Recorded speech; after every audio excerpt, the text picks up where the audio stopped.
All right, so we are live again. Today we're going to discuss about discharge, which is the volumetric flow rate. So as you can see from my board, I've got two um, pipes here, I would say.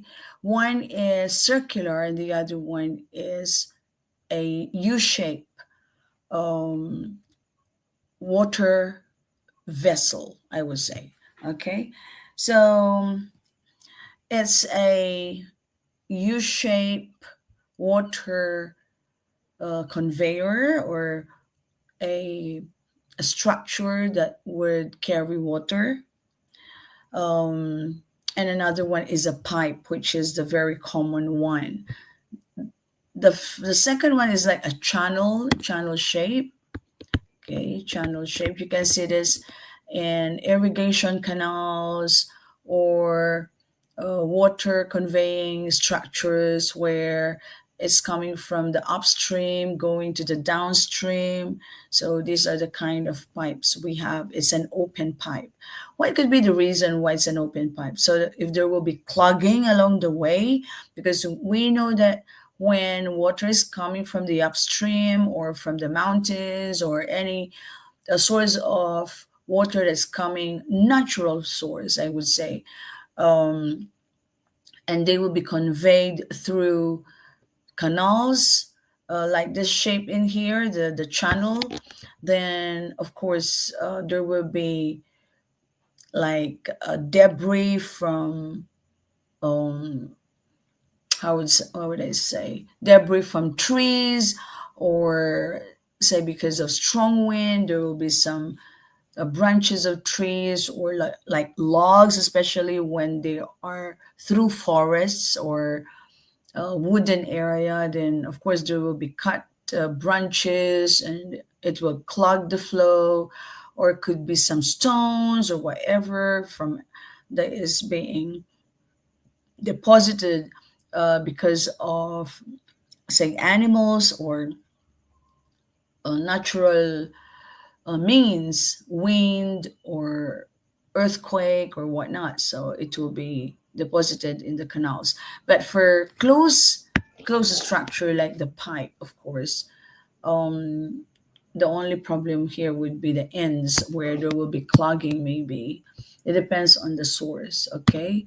So, anyway, what we're going to learn today is how much volume can any of this pipe would discharge at any time, okay? So, we have here the discharge relation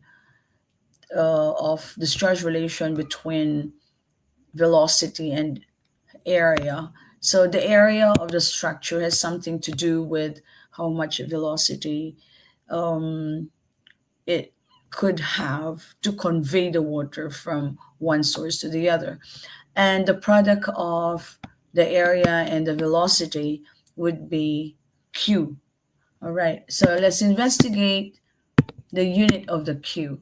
Q is actually the discharge. This is the volumetric flow rate. So if you say rate, then it must have a time unit at the bottom, yeah? Like how much displacement does the spring have, for example, when we're talking of spring, for every unit of time, for every second. Okay, so x over t, something like that, yeah? Or how much one has traveled after any time t. So it's distance over time. So this time it is a flow rate. So if you say rate, there's still a denominator of a unit time. Okay, so let's see the area here. Let's investigate the units. Area is meter square. V is the velocity, and we know that a linear velocity is m times, meter per second. So if you're going to simplify this one, it will be m cubed over s. It means the volume of water that is discharged, that is coming out from one end to another, per unit time. So if your time unit is seconds, so it will be cubic meter per second, cubic or liters per minute or liters per second or centimeter cube per second, something like that. Yeah, so it will be a linear unit cubed, that will be for the volume, and S will be for the time. Therefore, this charge here can also be a formula like volume over time, wasn't it? Okay, or this can be area over volume, like what we have in here, the basic formula of it. Don't forget this one because this is given, this was included in your exam. Okay, so with that, let's investigate again what are the units for every variable in our um, discharge equation. So that will be Q is equal to A times V. And the Q here is the discharge in cubic meter per second or liter per second. A is the cross-sectional area of the pipe or channel. So when it's pipe, then it will be like this. It has its diameter. And here, for the channel, the cross-section will be like a, how do you call, it's coming from straight lines, because when you say channel, then it could be like this, yeah. Or we let's eliminate those curved edges. Let's just have it like this, channel from the word or from the letter C. But if you're going to, hang on, yeah, if you're going to rotate it,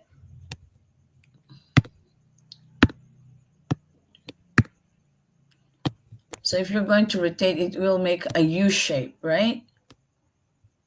There you go. There, isn't it? There. So this will be the cross-sectional area that you're going to consider when it's not a circular cross-section. Okay. Of course, this is not a single line cross-section of a pipe, but of course it has got its thickness. Okay. There you go. So there are two cross-sectional areas that we're going to consider. When it's circular, then of course you're going to use your pi d square over 4, or simply this is pi r square, actually, the area. But then your r is half of the diameter. We know that very well. If this is the diameter, it passes through the center. Then this is the radius, which is 2 radii. 2 radii is equal to 1 diameter. This is the symbol for diameter, okay, like a phi. But d over 2 will be squared, thereby having an area of pi d squared over 4. That's the area when you're going to use a d dimension. But if you're going to use the r dimension, of course, you're going to change the d with r. Okay, let's have an example here. Water flows through a rectangular channel with a width of 2 meters and a depth of 1.5. Okay, let's take that. Okay, so what are the given here? The given are, number 1, the width of the channel. Okay, so let's draw a channel here. Okay, so I'm just going to use the inner, because the outer edges has nothing to do with the flow. The flow is always concentrated on where the water touches the surfaces.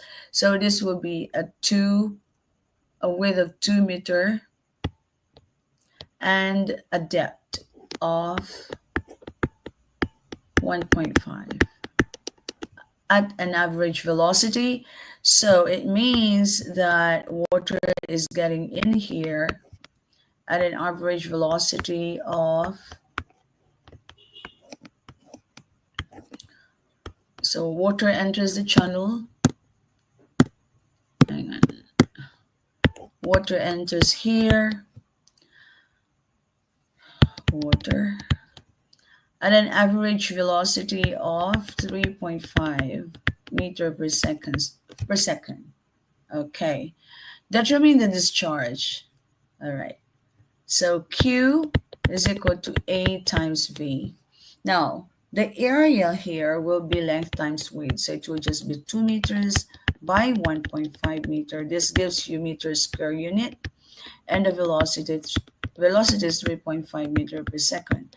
So multiplying all those together, you'll have a Q of, let's calculate, bring out the emulator, the calculator. Okay, so that will be 1.5 times 2 will be 3 times 3.5. So that is 10.5. Okay, so you'll have a 10.5. What's the unit? Meter cube per second. As easy as that. Okay, now the velocity of the depth is reduced to 1 meter. Find the velocity if the depth is reduced to 1 meter while maintaining the same discharge. Okay, so we just have to manipulate our formula. Q is equal to A times V, and you have to divide both by A, then you will have here V is equal to Q over A. It says there that using the same discharge, what did it say? While maintaining the same discharge, we have already calculated 10.5 meter cube per second as a discharge divided by the area. Was the area 2 times 1.5, which is 3. Okay, so why is it 2 times 1.5? Because this is a rectangular shape. 2 2 here and 1.5 here. So you just multiply them together, length times width. So that's the area that would give us 1.5 meter by 2 meters. So this will be meter square unit. The meter square here cancels out with 3, so there will be meter remaining. And we are consistent with our units because velocity, linear velocity is what? Is in meter per second. Okay, let's calculate that. It is 10.5 divided by 1.5 times 2, that divided by 3 at the bottom of the fraction. So you will have a discharge of 3.5. Oh, hang on. It says here, sorry. The depth is reduced to 1 meter. It's not 1.5 anymore, okay? So I just realized that we have to change that one. Otherwise, we're going around circles. The charge a while ago is 3.5, but the 3.5. I just realized that I use different units. Okay, so let's calculate again. So that will be 10.5 divided by 1 times 2 will be just 2. So that is 5.25. 5.25 was the unit, meter per second. So easy peasy. It's just using the formula Q is equal to AV. Okay. Now, that is for, say we got it right. Here you go. I did not show this one anymore because I just want to compute the unknown with you. All right. So let's try one that is this time a circular pipe. Yeah. So water flows through a horizontal circular pipe. Is a horizontal circular pipe. Okay. The diameter of the pipe, hang on, it is not well drawn. So you have to do like this. So this will be 0.5 meter. The flow velocity, so the water getting in, that is 2.5 meter per second.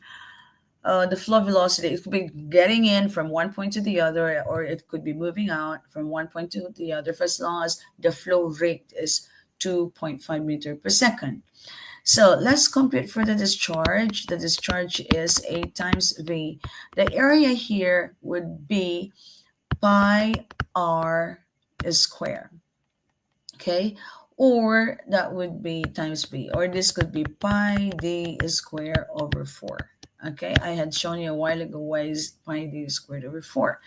So this will be pi times 0.5 meter and square it. So that will be meter square over 4 times the velocity of 2.5 meter per second.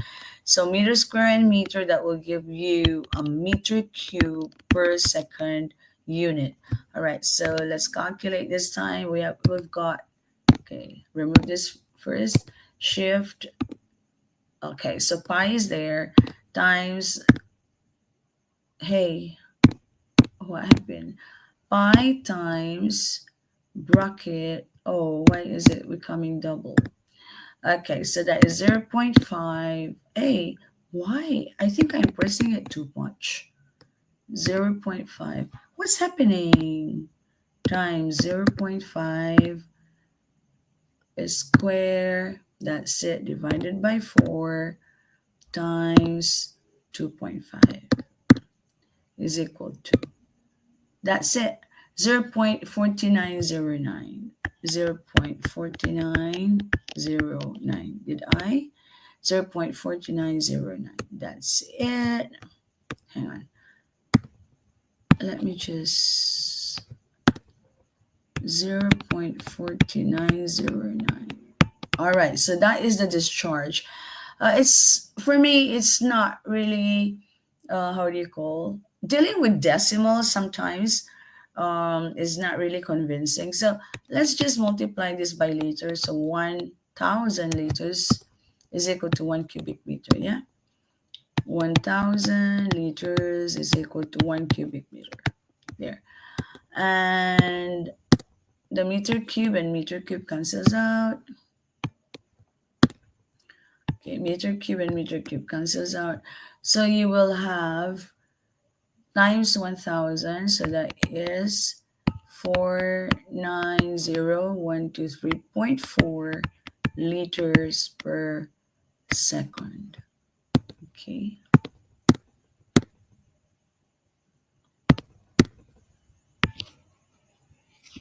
There you go. So that is the discharge. Okay.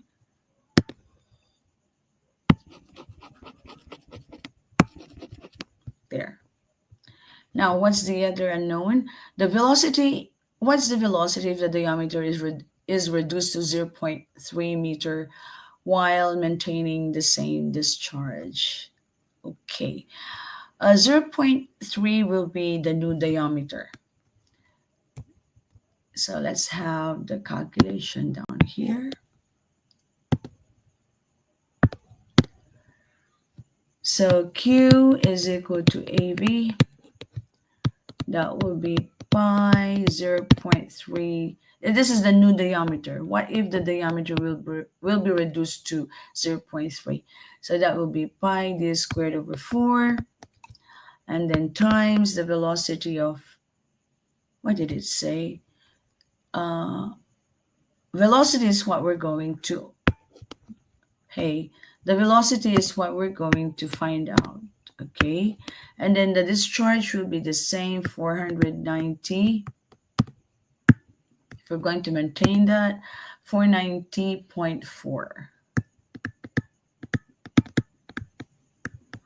490.4 liters per second. Can you understand? So liters per second, and here you have cubic, so it doesn't work. Don't use the liters here because the other side is a meter cube, meter square, plus the velocity, which is meter, that will be meter cube, right? So what we're going to do, we have to go back to the same value of 0.4904. So this is meter cube per second. And then you're going to multiply by 4 because the 4 is here. Divide everything by pi and divide it by 0.03 square meter square. That will be your velocity value. So the meter square here, let me just change that to another, okay, thinner. So that will be meter square, and meter cube cancels out. You only have meter per second unit remaining. So How are you going to calculate that? That will be 0.4909 times 4 divided by pi and divided by 0.3 square equals. So that is 6.9448. 6.9448 meter per second velocity. Okay, so I hope you understood what this volumetric rate flow is. It's easy peasy, my dears. Okay, it's just using the formula properly. Okay, so that's it. I hope you have understood it. And hang on, I'm going to go remove this. There you go. Hey, I'm here. Okay, so that's the volumetric flow rate, or you call that is Q, or discharge, which is A times V. So that is the last part of your multiple choice in fluid mechanics, mechanics 104. Okay, I hope you understood this topic. Of course, it's very easy. Yeah, you just have to be consistent with your units of measurement. All right, I would say bye for now, and I'm going to send this one as soon as I end my stream. Bye. Have a great day to everyone, and Merry Christmas. Merry Christmas to you.